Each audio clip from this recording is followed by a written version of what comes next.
it's Bob from HeCooksForMe.com. Welcome to my kitchen. Happy Thanksgiving to my American friends out there. Today we're cooking a couple of holiday traditions from our families that are not a normal Thanksgiving feast tradition here in America.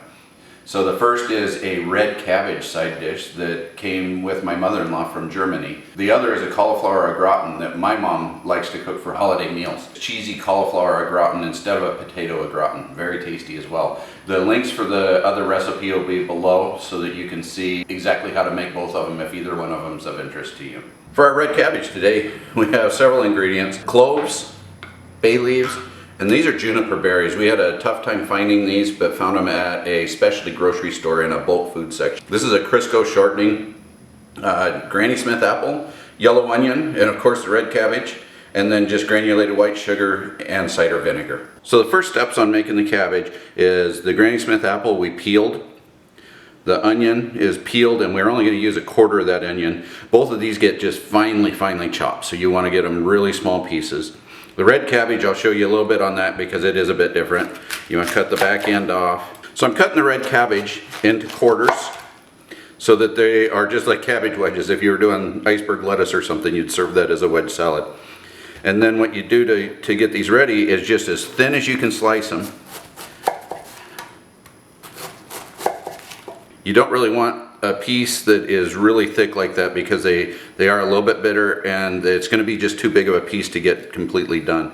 So once you have your slices like this, you're just going to cut them maybe an inch, inch and a half, something like that, so that you end up with pieces that look like this. So to prepare this, we put about half of our cabbage in, and then all of our other ingredients are going to go in at this point. So that was the shortening.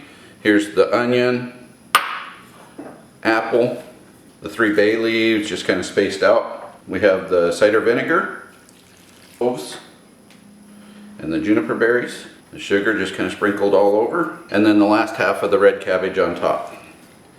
Now we're just going to fill the pan until it's, you can just kind of see water around the outside. You don't want it to be covered in water. You just want it to be where you can see it, maybe halfway up the pan. And then we'll throw it on the stove and boil it. Okay, we have this started up on the stove. You do want to bring it up to a simmer and cook this over medium heat, so probably a 5 on a scale of 10 or on a scale of 9 on your stove.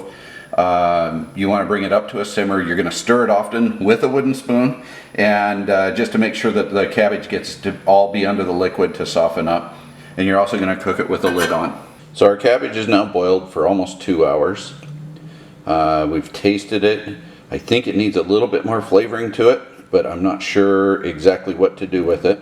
So now we're going to face the ultimate test. It's going over to our mother-in-law's for dinner tonight and see what she has to say about how I did. Okay, we're getting right to the end on the red cabbage. You can see most of the liquid's gone out of it. We cooked it for that 1.5 to 2 hours with the cover on, and then the last bit here we've turned it up to let it actually boil out that liquid. We had a bit too much in there to really get it to boil out, so we've dumped some off as well. You want just that little bit left in so that it doesn't stick to the bottom of the pan. We're going to have Oma come over and give it a taste here in just a minute and tell me what else we could do to make it better. And so now you're tasting just to make the tart and the sweet, and you want just the perfect combination between them. Right. Mm-hmm. And the salt and pepper just help the flavor come out. Yeah, we definitely needed that. And the pepper, a bunch.